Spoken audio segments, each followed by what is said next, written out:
नमस्कार, आज म तपाईहरुलाई नेपालीहरुको विशेष चाड जनै पूर्णिमामा खाइने क्वाटीको रेसिपी लिएर आएको छु।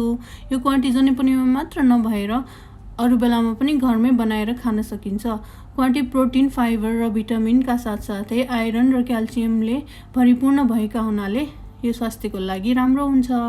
यसमा चाहिने सामग्रीहरू मैले लिस्ट बनाएर तल राखिदिएको छु, हेर्नु होला। यसमा मैले प्याज, हरियो खोर्सानी र गोलभेडा काटेर राखेको छु। क्वाटी चाहिँ 2 दिन भिजाउँदा राम्रो, तर मैले 1 दिन भिजाएको क्वाटी लिएको छु।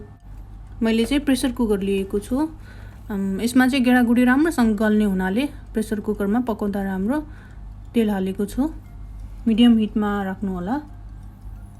हाम्रो तेल तातिसकेको छ। अब हामी थोरै मेथी पड्काउँछौँ। धनिया चाहिँ अप्सनको रूपमा छ। मेथी र धनिया तेलमा राम्रोसँग फुरिसकेपछि, रातो रातो भइसकेपछि हामी चाहिँ हरियो खोर्सानी हाल्छौँ। त्यसपछि प्याज पनि सँगसँगै हाल्छौँ। त्यसलाई चाहिँ राम्रोसँग तेलमा खर्याउँछौँ। राम्रोसँग चलाउनु पर्छ त्यसलाई। प्याज चाहिँ राम्रोसँग खरिएको छ, रातो रातो भएको छ, हेर्नुस् त। अब हामी चाहिँ यसमा क्वाटी हाल्छौँ।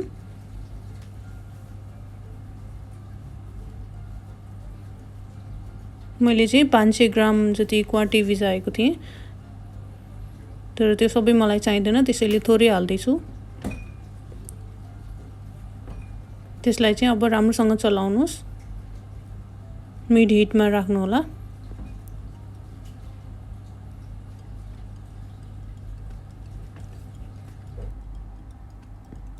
वन टेबलस्पुन बेसार एड गरेको छु। त्यसमा गरम मसला पनि 2 टेबलस्पुन,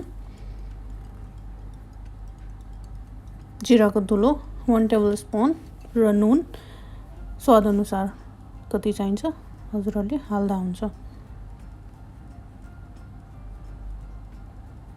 यसमा मैले खोर्सानीको धुलो 1 टेबलस्पुन हाल्दैछु। अलि स्पाइसी खानु मन लाग्छ भने चिल्ली फ्लेक्स हाल्दा हुन्छ, या अप्सनलमा पनि राख्न सक्नुहुन्छ। यसलाई राम्रोसँग चलाउनु होला। मिड हिटमा पकाउनु होला यति बेलासम्म, या लो बनाउँदा पनि हुन्छ। यसलाई चाहिँ राम्रोसँग मिक्स गरिदिनु होला ताकि मसलाहरू चाहिँ क्वाटीमा राम्रोसँग लागोस्। मिडियम हिटमा छोपी 5 मिनेट जति पकाउनु होला। टाइम टु टाइम चलाउँदै गर्नु होला। मिडियम हिटमा पकाउनु होला।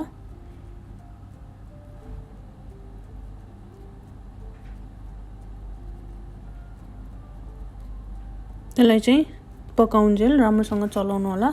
अदुवा लसुनको पेस्ट चाहिँ 2 टेबलस्पुन एड गर्नु होला र राम्रोसँग मिक्स गरिदिनु होला।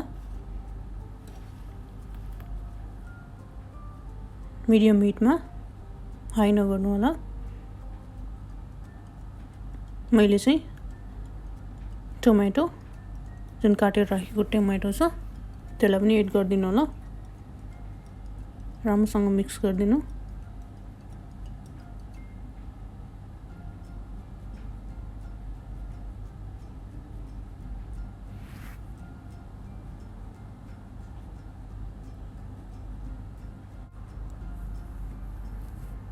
जति धेरै चलायो मसलाहरू चाहिँ भित्रसम्म त्यति नै धेरै पुग्ने हुनाले राम्रोसँग चलाउनु होला। टाइम टु टाइम छोपिदिनु होला। साइडमा मैले अन्डा बोइल गर्न राखिसकेको छु।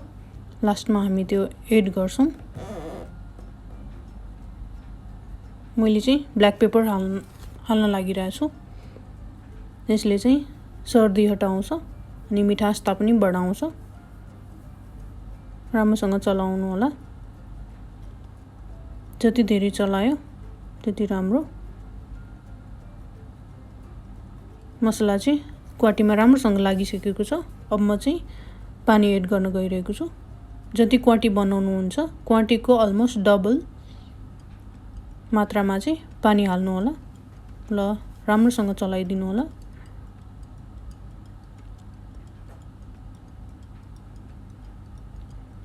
जसले डाइट प्लान गर्नु भएको छ क्वाटी चाहिँ एकदम राम्रो डाइटको रूपमा लिइन्छ। अब चाहिँ मिड हिटमा सिटी लगाउनलाई हामीले क्लोज गरिदिइसक्यौँ। मिड हिटमा 6 देखि 8 सिटी लगाएपछि कुल गराउनु होला, सिटी नखोल्नु होला।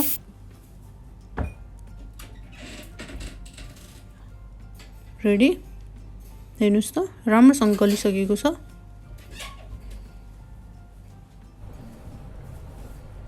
निकालेर हेर्नु होला, गलेको छैन भने अझ सिटी लगाउनु होला। यो गेडागुडी चाहिँ राम्रोसँग गलिसकेको छ।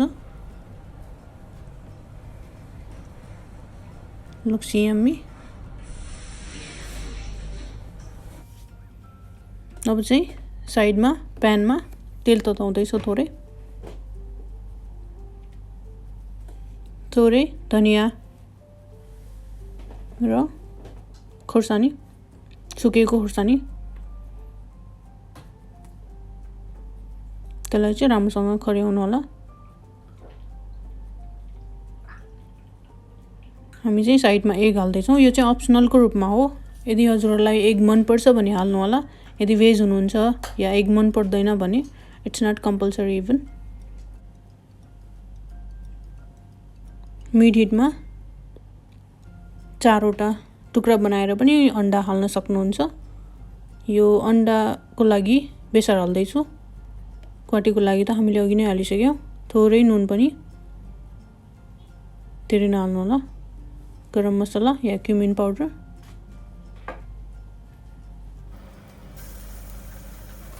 Ginger garlic paste 1/2 tablespoon around. Mid हिटमा अघि जुन हामीले पकाइराखेको त्यो क्वाटी छ त्यसलाई त्यसमा हालिदिनु होला।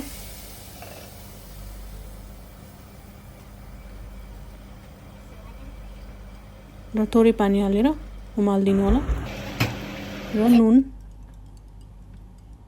टेस्ट गरेर